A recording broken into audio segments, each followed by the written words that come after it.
Hi there, Glocal citizens. Welcome back to the podcast that inspires a borderless mindset around doing something in the world. I'm your host, Florence Adu, and we're back for part 2 of my conversation with Nana Kwaku Agyemang. He is the founder and president of Hempire Association of Africa. He is also the CEO of Hempire Agric Ghana Limited. So Nana is picking up our conversation with a question that I asked about the legislation and the process of bringing it to fruition in Parliament in Ghana. So let's pick it up right there. So that brings up a curious question that I have about the seeds, because in my conversation with growers, we have our local, but quite a few are cultivating, and this is again because it's not legal, cultivating seeds that are brought in from outside, and those are lucrative seeds. So how are we dealing with the actual logistics of getting seeds, cultivating seeds, selling seeds, and also the third-party review of the final product? Well, seeds is a big issue because, believe it or not, the sovereignty of any country can be determined by the seeds. Exactly. And I say that because when you grow seeds, you produce food. Exactly. So it's very important. Now, what we will do, we will be taking our seeds from outside. They are certified seeds, Futura 75. They're very high in CBD and they're very high in fiber. And these are the seeds that we will be growing. Now, as well as this is for cultivation export. As well as this, once we have the laboratory up and running, that gives us much more scope in terms of producing our own seeds. And we also have to be aware that we must also grow to produce seeds, to produce cultivar. That's key. We have some large silos in place on our land where we're going to do all this. And that is how we're going to ensure that we have our sovereignty when it comes to hemp. Because we will grow for cultivar, we will grow for seed. But initially we will take the seeds from abroad, certified seeds that can be tested here, and we will cultivate them. And we are confident that it won't exceed the THC cap of 0.3. Sure. That what we are growing, by and large, stays around the 0.2. Okay. So how are you able to do that? That's just basically some kind of hybridized science. Where is the science coming from in Ghana around hemp? Well, it's coming from us.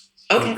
It's coming from us. And we're working with... As a membership organization. So you have members who are invested? No, that's a business part of it. So that's Hempire Agric Ghana Limited. Okay. The association is all about advocacy. Okay. But when we get down to doing the work, it's business. Okay. And so we are working with pharmacists.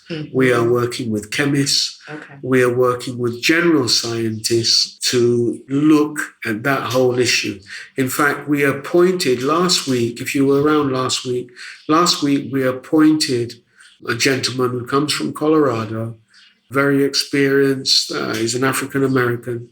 And when it comes to seeds and seed banks and genetics and all this thing, we appointed him the director of cultivar and process operations. And he will be moving back to Ghana in 8 weeks' time with his entire family to take up that position. And he has a lot to teach us. Right. Because he has been exposed to that while we have been running around doing something else. So, I mean, when you sit and talk with him, it's an eye-opener, to say the least, when he starts breaking the whole thing down. We can't wait to even get him back here, because even on the issue of compost, you know, where we would say that some of our land is deficient with nitrogen and this and that and what have you, we actually throw away every day everything that can make our earth more fertile. We discard it. We don't know. And this man has come here and he's given me a long list of all the stuff that we need to collect and bring on site. It's basically rubbish. It's rubbish that he's asked us to collect. And there'll be no charge for the rubbish. I mean, we must just get it to where we're going. And so that's what we're looking at.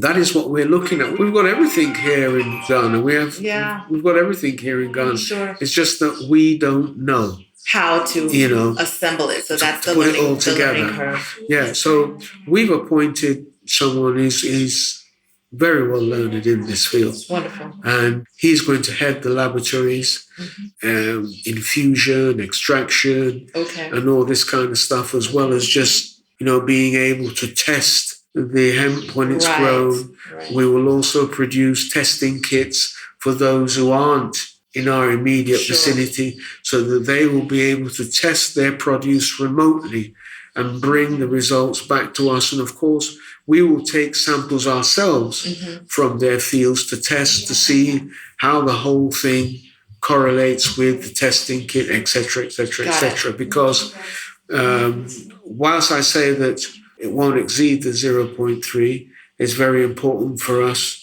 to also deal with the tests in order to refer back to Narcotics Control Commission, because they themselves are going to be coming in when they feel like to do random tests and this and that and blah, blah, blah. Right. So we must also stay on top of it, because, 0.31 means your crop is no good. Right. It means it must be burned. It must get rid of it. Sure. But isn't there potentially a way to dilute so rather than destroying it? Because if we're talking about this crop is at, say, 0.35, and you have this crop, but that's the raw crop, right? So once you come to do some processing, potentially you have the ability to bring it down, bring it up. This is just a question. Yeah, no, you can't actually do that. That's got to be done at the seed stage. I see. Yeah. I see. So you can't do that. And the fear that people have is that the sun will bring out the THC in the hemp. But I don't fear that. It's not going to happen. Okay. That's not going to happen. Okay. Yeah, I mean, it's a centuries-old plant, so there's some science to the levels. Right? It's not going to happen. What we're growing will stay beneath that cap. Got it. There's no two ways about that. Got it. So let's turn a little bit to the finances of all of this, right? So again, we're dealing with what is not necessarily a legal activity, right? Hemp has been legal, but it's kind of this gray area to some extent. So how have you been able to finance and fund your operations? And how do you see newcomers or new entrants into the market being able to do the same? Well, you've got to put your money where your mouth is. Okay. And that's what you have to do. Sure. I mean, we have our offices here and clients come in and they register with us and all that. But essentially, you have to find the finances to keep everything going. Mm-hmm. We haven't been in this office for a year. We've been in other places that perhaps wouldn't have represented the business that we intend to do very well. Mm-hmm. And so we're happy here, but it calls for strong financial commitment from all the directors involved. Okay. Because at the end of the day, when you come out the other side, you're going to be smelling of roses. We don't have any tractors yet or any of those things. Right, exactly. The high capital. Yeah, we don't have any of those machineries. And we know that there is significant demand for finance if we are to acquire these machineries. Mm-hmm. So essentially, we're starting with a cutlass and a hoe. Mm. That's where we're starting. And I'm sure as we go through, because Ibigano, something is going to crop up. Yes. That will make machines and everything available to us to make things much more easier. I know it's going to happen. Sure. But as it stands at the moment, we're looking at a cutlass and a hoe. Everybody who's with us, looking at a cutlass and a hoe. There will be some who are there who are fortunate to have machinery right from the start. We won't begrudge them that. Mm-hmm. It's their business. Mm-hmm. And we should all prepare to defend our business and try to get it off to the best start as possible. But I'm confident that we'll get equipment. Sure. We'll get equipment. Sure. I am too. I definitely see this as the newest agricultural frontier. I think it's low barrier to entry for the most part if you understand what the dynamics of the business are. But it's a long business, right? Mm-hmm. So this is something that it's not, you mentioned the 2-year, 3-year turnover. It will take maybe 5 years to get to that point, right? So possibly. It shouldn't. Mm-hmm. It shouldn't, because if you're on contract one and you've earned $3 million over a 2-year period, 750,000 of that has been your expenditure. Another 3% of that has been taxed. Even if we say you've got 2 million left, you can start to produce for yourself. Right. You can say, larger, you can say to us, instead of us giving you 3 harvests a year, we'll give you 1. And we'll grow 2 for ourselves. Sure. We want to start producing CBD oil. Right. Or we want to start producing paper. Or we want to start producing plastics. Things can turn around. Yeah. Because if you look at plastics, for example, every year we have the rainy season, the gutters are choked, etc., because we've got plastics in there that are going to stay there for the next 100 years before anything happens to it. When we start manufacturing, processing the hemp and manufacturing the hemp and producing hemp plastic sachet water bags, for example, the plastic bottles that we drink the water out of and all these things, you will see that these things biodegrade within 16 weeks. Right. They'll be gone within 16 weeks. So there won't be an issue of our drains becoming blocked and all that, because let's face it, people do throw trash in the drain. So if they're throwing biodegradable plastic in the drain, 16 weeks and it will be gone. Right. And that will lead for a better environment. Right. For starters. Right. So, I mean, that's just one aspect. That is just one aspect. If, for example, and that gets rid of the petroleum plastics and all this that we've got that is just hindering our progress. But say, for example, you start producing CBD oil and people start taking CBD oil instead of the opioids. Right. I mean, the pharmaceuticals won't like it. Sure. And they'll be against it. They'll come down with a sledgehammer to crack a nut. But at the end of the day, the health benefits for our nation are going to be vast. Right. We've got lots of children here who suffer from epilepsy. Yes. We've got lots of children here that suffer from autism. And even adults too. And we're feeding them opioids that can't help them. Or not, because they can't afford them. Well, so that's the even other side that, of it. Yeah. But we have seen that when we administer CBD to children who have epilepsy, the seizures begin to slow down over a period of time, let's say over 6 months. The seizures have slowed down. You probably used to have them twice a day and that kind of stuff. Now you're having it once a week. Now you're having it once a fortnight. Do you understand? Until they eventually cease. Right. We've had kids who are autistic say a word or two. That's been, I can't describe it for the parent. The joy that the parent feels when the kid has not been speaking. Yeah. But, after taking this oil for a period of time, the kid is now saying 1 or 2 or even 3 words. Sure. We've had some amazing results with what we've done. We've got some capsules that can deal with high blood pressure. And these capsules have the THC in them far beyond what is being touted for industrial hemp. We're talking about THC levels of a minimum of 20%. Oh, wow. Okay. Because let's face it, that's where the healing comes in. Right. And that's what I wanted to ask, is because in my understanding, there is the 3.3% is something, but to actually activate the CBD, there is... You must have THC. Right. And lots of it too. Yeah. Yeah. CBD is good on its own because it's anti-inflammatory. Sure. It relieves pain. Sure. It can do some things on its own. Right. When you add THC to it, it becomes... You're talking about a cure. Right. You're not talking about something that will just give you relief. Right. You're talking about a cure. Right. It accelerates. And that's why the Rick Simpson oil is the best. They don't like you to talk about it. Tell us about Rick Simpson. I'm not familiar. Oh, Rick Simpson, he was a guy who did a lot of work on cannabis, and he produced a very rich black oil that come out of the cannabis. And when you take that, and the pharmaceuticals won't like it, you can cure cancer. Of course. I've heard so many. Yeah, you can cure cancer. Yeah. And it's not just a talk. Sure. It has cured cancer. Yeah. Obviously, the pharmaceutical companies were up in rage. I don't even know where Rick Simpson is because he's had to make himself disappear. Do you understand? Because everybody's after him. Okay. Because as far as they're concerned, he's destroying their pharmaceutical business.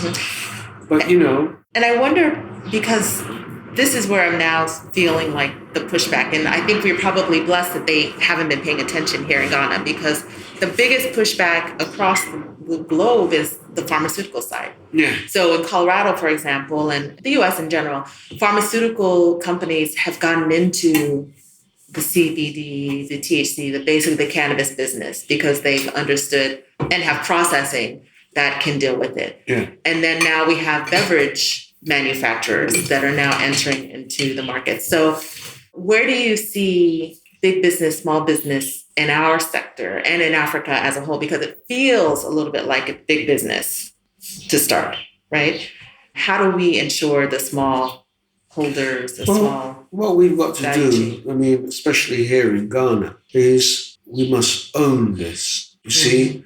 And when I say we must own this, we must make it quite clear to the government of Ghana, this is our business. This is our industry. We have given you the gold. We have given you the oil. We've given you the bauxite. You have the cocoa.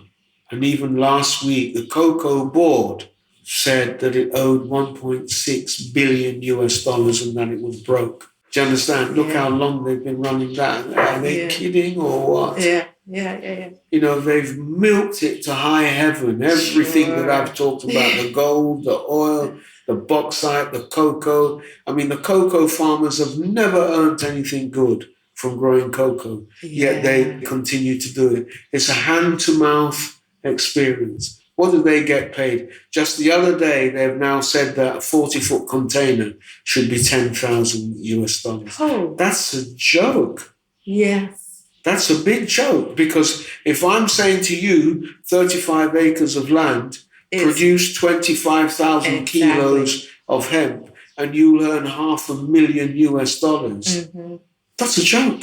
Yeah. Because how many full 40-foot containers do they need to give them $500,000? Right. Can you imagine? Right. And now the cocoa board is saying it owes $1 billion. It's a loan they took. Wow. It's a loan. So where does that leave the cocoa farmers? Yeah. Broke. Where does that leave the cocoa farmers? Yeah. That's why we're here, because we want to make government know that, look, this is our business. It's not your business. This is our business. You levy your taxes accordingly, right? Yeah. You levy your taxes and we will pay the taxes. And if then you say, well, there's certain social intervention schemes that you want to lead on because you're government, because you have newly generated internal funds, fine. But leave us with our business. Sure. And that's how we can ensure that the small farmer, the small-scale farmer, the medium-scale farmer, the large-scale farmer can all participate in that terrain and earn what they're supposed to earn, because the industry is a massive industry. It is. It's a massive industry. Yeah. We have thousands and thousands or tens of thousands of acres that are lying vacant in Ghana. Right. It's just ready. It's just there. Yeah. And this is an easily cultivatable crop. Yes. Yeah. You know, you're looking at 16 weeks. Yeah. That's what you're looking at. Right. So this is the message that we want to give to the government of Ghana, so that they know that this is our business. Just put the tax there. Even if you want to say 10%, no problem. Yeah. Just leave us to get on with it. Yeah. Well, let's hope that's so speaking of, in that vein, my next question is my mindset hack. So this is what I ask. What is your favorite or an innovative mindset hack? So this is one that you know of or one that you can imagine. My mindset hack? My mindset hack. Yes. Hack. A hack. Hack. Yeah. I don't know. I mean, these things, when you come up with questions like these, it requires a lot of thought. I mean, it's not as simple as saying he began. I think I'll have to pass on that question, because it's not something that I've interrogated. And to be honest with you, there's lots of different mindset hacks that are out there now. I probably want to combine a few. I find it difficult to answer that at the moment because so many things motivate me.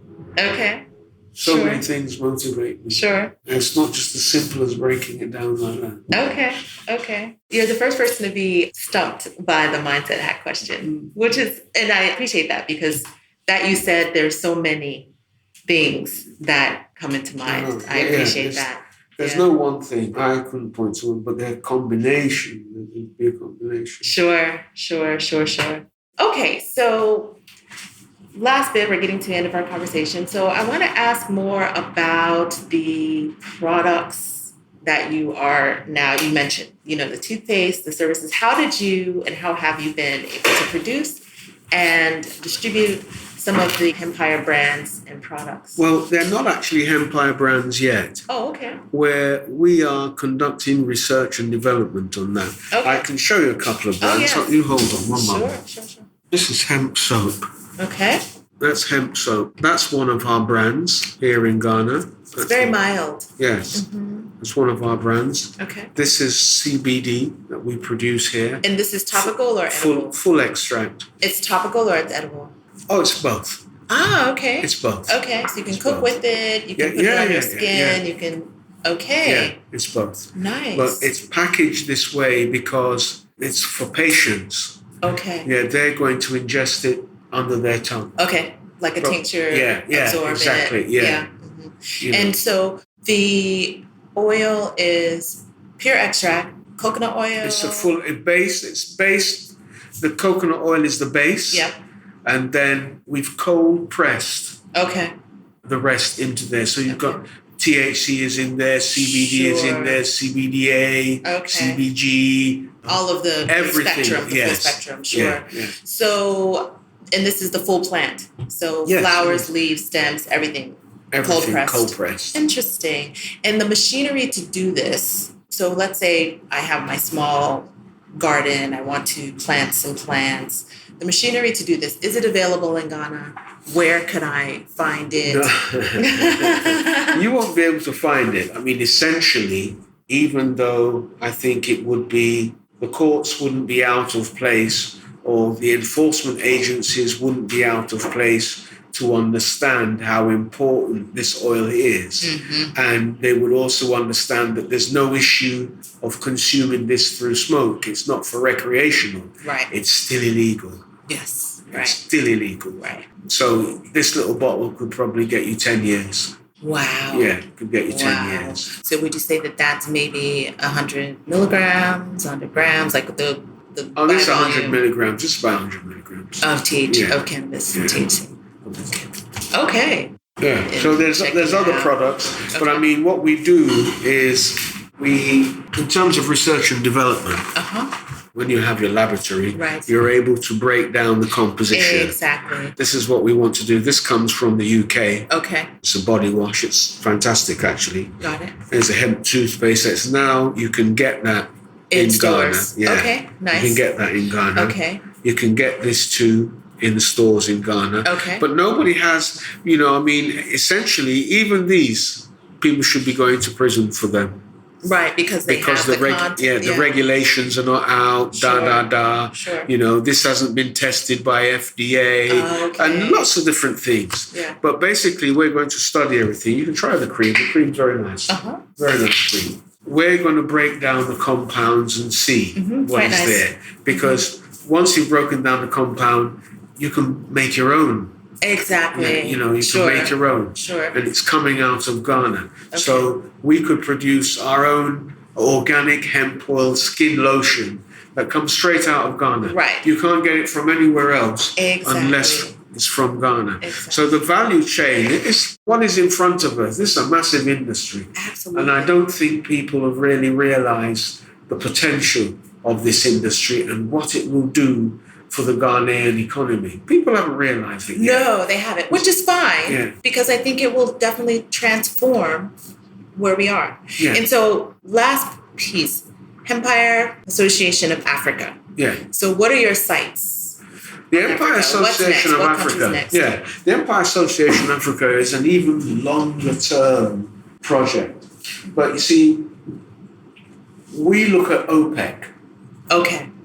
And we look at OPEC, and when we look at OPEC, those boys sit there and they tell you this is the price of oil. Mm-hmm. The only thing they haven't been able to tell you is that, look, we don't want your US dollar, pay it in this currency, right? Mm-hmm. Gaddafi wanted to do that. Right. Yeah, and they knocked him off. Yeah. Right? Mm-hmm. But OPEC determines the price.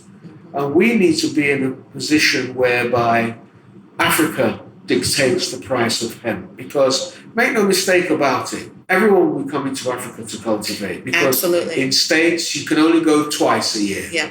In Finland, once a year. Sweden, once a year. Yeah. Certain other European countries, once a year. Canada, twice a year, if you're lucky. Mm-hmm. Right? And the only time they can go beyond that is when they put up these expensive greenhouses with dehumidifiers and sprayers and plenty of lights and all this, whereas we don't have to do that. Mm-hmm.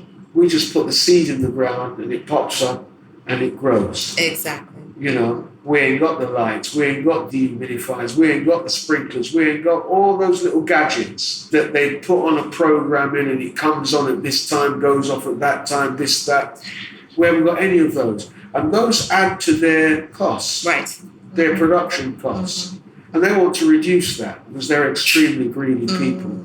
They want to exclude that. Don't get me wrong, it does make business sense too. And in order to exclude those costs, they've got to come to Africa. Yes. Yes. They have to come to Africa. And so if they want to participate, we must have ways in which we ensure that their participation is worthwhile for us. Exactly. That's what we must ensure.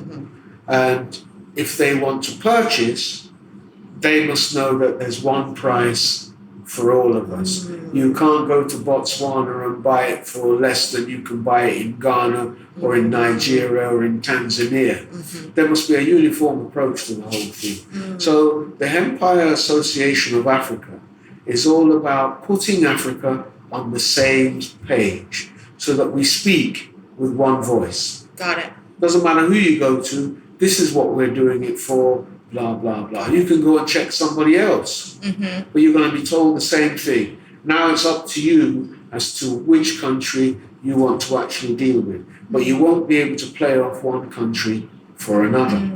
And you see, what's also very important about the Hempire Association of Africa is that it dovetails into the African Continental Free Trade Agreement. Right.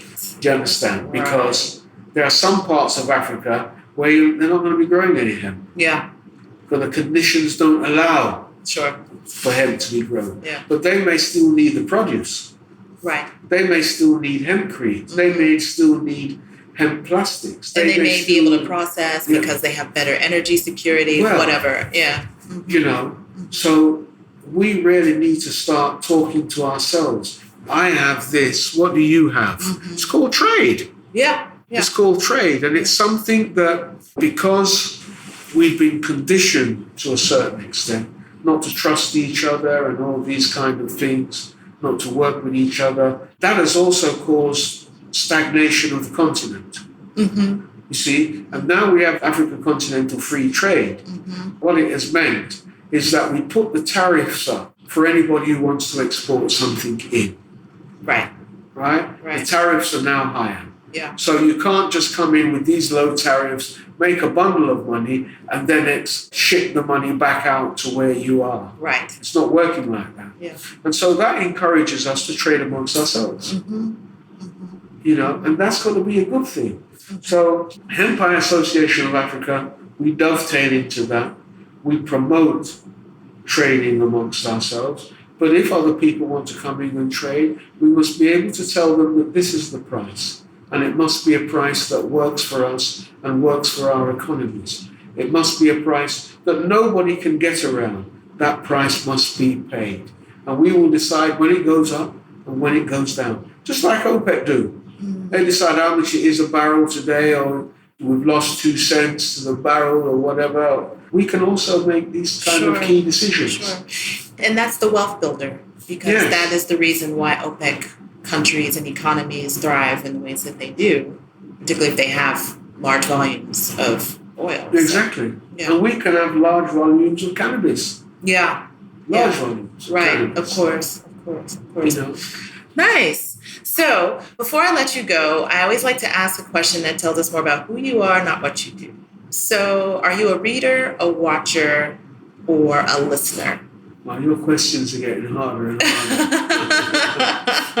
I think I'm all three. Okay, so tell us some of the best reads you've had or some of the more interesting things you've watched or music that you're listening to now. Well, the best read for me has been the philosophies and opinions of Marcus Messiah Garvey.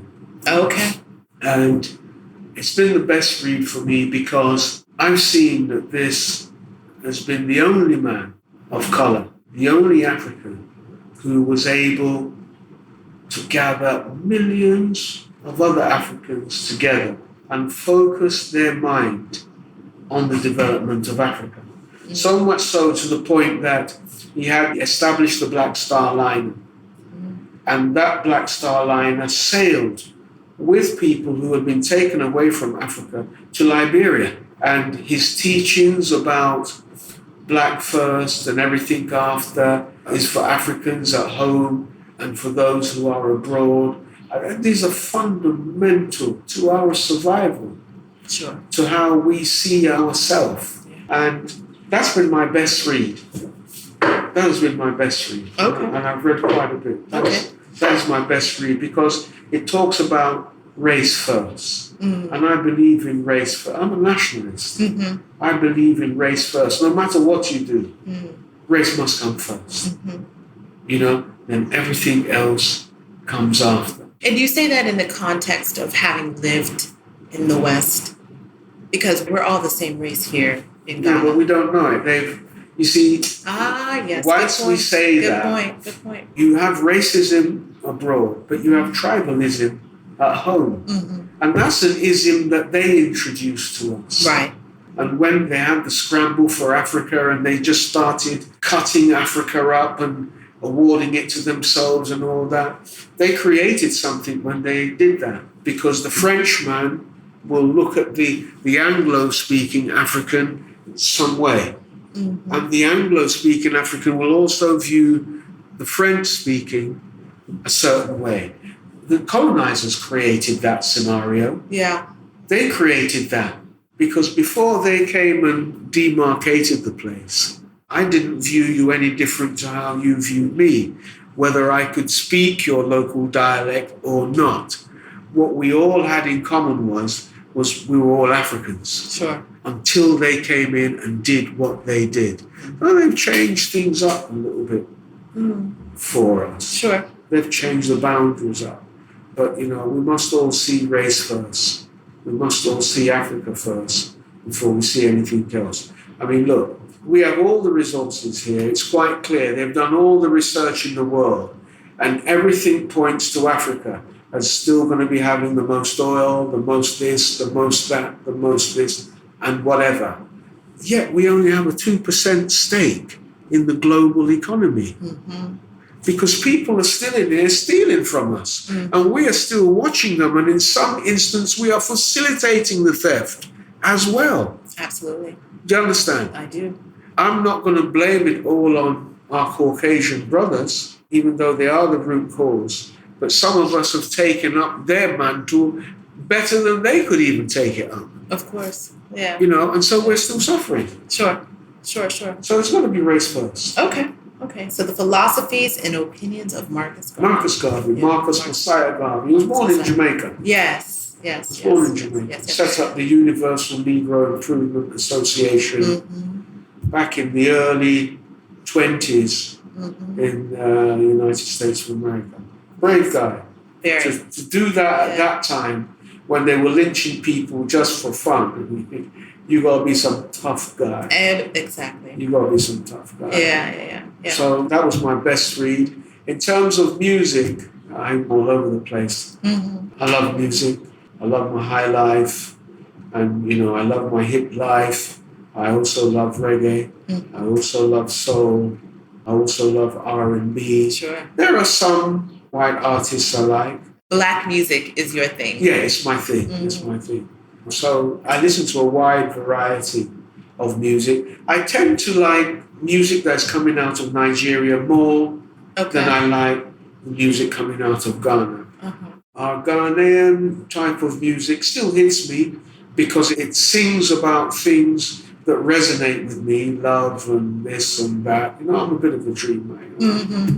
You know, I like the love thing and blah, blah, blah, and all that kind of stuff. But what I love about Nigerian music more, I can always hear the African beat inside. Yes, it's the musicality of it. Yeah, it's not minus this African beat. Whereas ours, it's like, it's almost pop music. Yeah, you can hear the machine of it. Yeah, it's almost pop music.